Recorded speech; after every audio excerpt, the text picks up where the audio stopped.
উত্তপ্ত ওপার বাংলা, এপার বাংলাও উত্তপ্ত। এসআইআর ঘিরে বিতর্কিত নানা খবর উঠে আসছে বারে বারে। এবার সেই রকমই এক বিতর্কিত খবর উঠে এলো ধূপগুড়ির বারঘরিয়া গ্রাম পঞ্চায়েতে। ঝর্ণা মণ্ডল বর্মনকে ঘিরে বাংলাদেশি বিতর্ক। কে এই ঝর্ণা মণ্ডল বর্মন? তৃণমূলের গ্রাম পঞ্চায়েত সদস্যাইনি। ধূপগুড়ির বারঘরিয়া গ্রাম পঞ্চায়েতের 15/152 নম্বর বুথের তৃণমূল পঞ্চায়েত সদস্যা ঝর্ণা মণ্ডল বর্মন। বঙ্গে এসআইআর এর প্রথম পর্ব মিটেছে। খসড়া তালিকা প্রকাশ হয়ে গিয়েছে ইতিমধ্যেই। খসড়া ভোটার তালিকা প্রকাশ হতেই সেই অভিযোগ যেন ক্রমশ প্রকাশ্যে আসছে। ধূপগুড়ির বারঘরিয়া গ্রাম পঞ্চায়েতের 15/152 নম্বর বুথের তৃণমূল পঞ্চায়েত সদস্যের নাম ছিল না 2002 সালের ভোটার তালিকায়। এবার ব্যাপার হলো, এটা তো কোনো ব্যাপারই নয়। এমন অনেকেই রয়েছেন যাদের 2002 সালের ভোটার তালিকায় নাম নেই, কিন্তু বাবা মা বা দাদু দিদা বা ঠাকুরমা ঠাকুরদার নাম রইলেই হলো। 2025-এর এসআইআর ফর্ম পূরণ করা হয়ে গিয়েছে, কিন্তু এতটা স্বাভাবিক হলো না ঝর্ণা মণ্ডল বর্মনের ক্ষেত্রে। স্বাভাবিক তো দূর, এই মহিলার সঙ্গে জুড়ে গেল বাংলাদেশি বিতর্ক। এবার আসা যাক মূল কথায়, মানে কেন জুড়ল ঝর্ণা মণ্ডল বর্মনের সঙ্গে বাংলাদেশি বিতর্ক। পুরো কথায় আসার আগে শোনা যাক ঠিক কি বলছেন গ্রাম পঞ্চায়েত সদস্যের স্বামী। আমি বিয়ে করছি বাংলাদেশে। আমি বাংলাদেশ থেকে বিয়ে করে 1998 বিয়ে করছি। বিয়ে করে আমি মোটামুটি প্রতি বছরই আসতাম, এইখানে আসতাম, গেতাম। এখানে এসে 3 মাস থাকতাম, ভিসার ম্যাচ ছিল, আবার 3 মাস ওইখানে থাকতাম, আবার 3 মাস আবার এখানে আসতাম। আর তখন তো মনে করেন যে টাইমে ভোটার কার্ড ওঠার কথা ছিল, তখন তো সেই টাইমে আমরা করলেও সময় মতো আমরা আসতে পারি নাই। এর জন্য ভোটার কার্ডটা 2002-এ করতে পারি নাই। যে আমাকে আজকে 15 দিন ধরে প্রতিদিনই নিয়ে আসেন, 2টা-2:30 বাজলে আমাকে থানায় থেকে হ্যান্ড ওভার করেন। আমি কি চুরি করছি না ডাকাতি করছি? তখন বললো যে তুমি বাংলাদেশ থেকে আসছো, তোমার বউ বাংলাদেশ থেকে আসছে। যে আমি বাংলাদেশ থেকে আসি আর ভারত থেকে আসি, আমি তো আসতে পারি এক দেশে থেকে আরেক দেশে, আমি আসতে পারবো। আমি তো হিন্দু, আমি তো মুসলিম না যে আমি পলিয়ে আসছি। মানে এবার বোধগম্যে আসলো কিছুটা। এই রতনচন্দ্র বর্মনের স্ত্রী মানে তৃণমূল পঞ্চায়েত সদস্য আদতে বাংলাদেশের বাসিন্দা, তাই তার নাম নেই 2002-এর ভোটার তালিকায়। একের পর এক উঠে আসছে বাংলাদেশি বিতর্ক। কেউ বলছেন বাংলাদেশ থেকে এদেশে রয়েছেন, 2002 সালের পরে তারা এসছেন এবং পরবর্তীতেই তারা ভোটার তালিকায় নাম তুলেছেন। তবে প্রশ্ন এই মুহূর্তে ঘোরতর।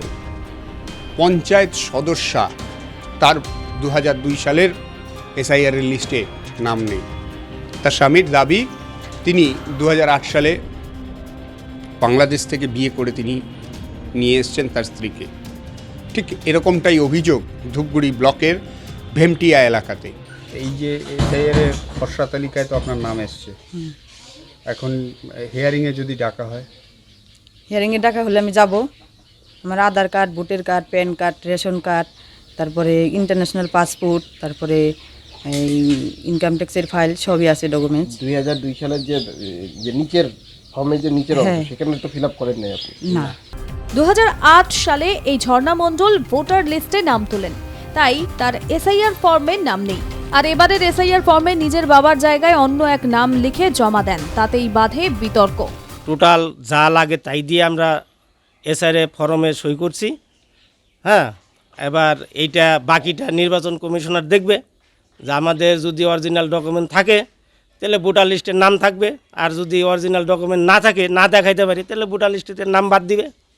এটা কমিশনার দেখবে।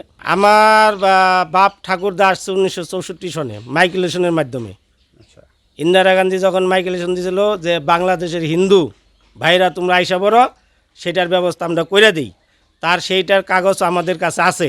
বিজেপির জলপাইগুড়ি জেলার সাধারণ সম্পাদক চন্দন দত্ত বলেন, তৃণমূল বলেছিল এসআইআর করতে দেব না, কারণ তৃণমূল জানে অনুপ্রবেশকারীরা তৃণমূলে ভোটার, জনপ্রতিনিধি। বাংলাদেশি হিসেবে তৃণমূলের একের পর এক জনপ্রতিনিধির নাম উঠে আসছে, তারা কেউ কাগজ দেখাতে পারছেন না। তারা যে দল করুক না কেন, হিন্দু, বৌদ্ধ, পার্সি হয়ে থাকলে তাদের জন্য সিএএ ব্যবস্থা করেছে। এ বিষয়ে তৃণমূলের ধূপগুড়ি গ্রামীণ ব্লক সভাপতি মলয় রায় জানিয়েছেন, বিজেপি মিথ্যাচার করছে। তাদের অনেক বিধায়ক বাংলাদেশি, প্রাক্তন স্বরাষ্ট্র প্রতিমন্ত্রী নিশীথ প্রামাণিক বাংলাদেশি, যাদের ভোটার কার্ড, আধার কার্ড রয়েছে। কেন্দ্রীয় সরকারের দেওয়া বর্ডারে বিএসএফ রয়েছে, দায় কেন্দ্রীয় সরকারের। নির্বাচন কমিশনের গাফিলতি। স্বাভাবিকভাবেই আমি আপনাদের মাধ্যমে বলতে চাই যে ভারতীয় জনতা পার্টির যারা কার্যকর্তা আছে তাদের পরিষ্কার বক্তব্য, যে সমস্ত মানুষ ধর্মীয় কারণে, রাজনৈতিক কারণে 2014 সালের 31 ডিসেম্বরের মধ্যে যারা এখানে এসছেন, তারা যে দলই করুক না কেন কোনো অসুবিধা নেই। তারা হিন্দু, বৌদ্ধ, খ্রিস্টান, জৈন, পার্সি এই সম্প্রদায়ের মানুষরা যদি এসে থাকেন, তাদের জন্য কেন্দ্রীয় সরকার সিএর ব্যবস্থা করেছেন।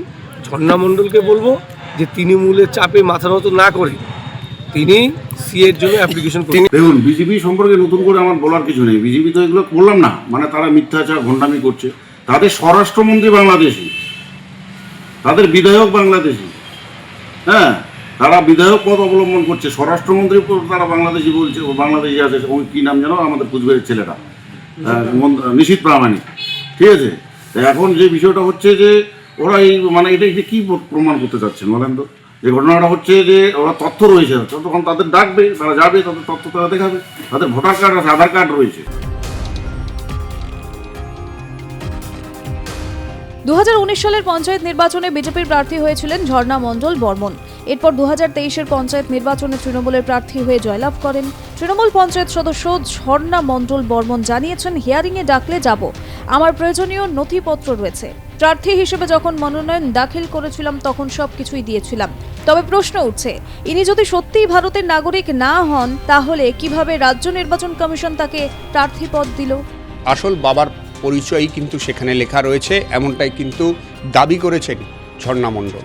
তবে খোদ পঞ্চায়েত সদস্যর এই এসআইআর ফর্ম নিয়ে যে বিতর্ক, সেই বিতর্ক কিন্তু আরও দানা বাঁধছে এবং খোদ ঝর্ণা মণ্ডল এবং তার স্বামী দুজনেই প্রশ্ন তুলছেন, যখন নির্বাচনে তারা প্রতিদ্বন্দ্বিতা করেছেন, সেক্ষেত্রে নির্বাচন কমিশন তাদের নথিপত্র কিভাবে যাচাই করবে।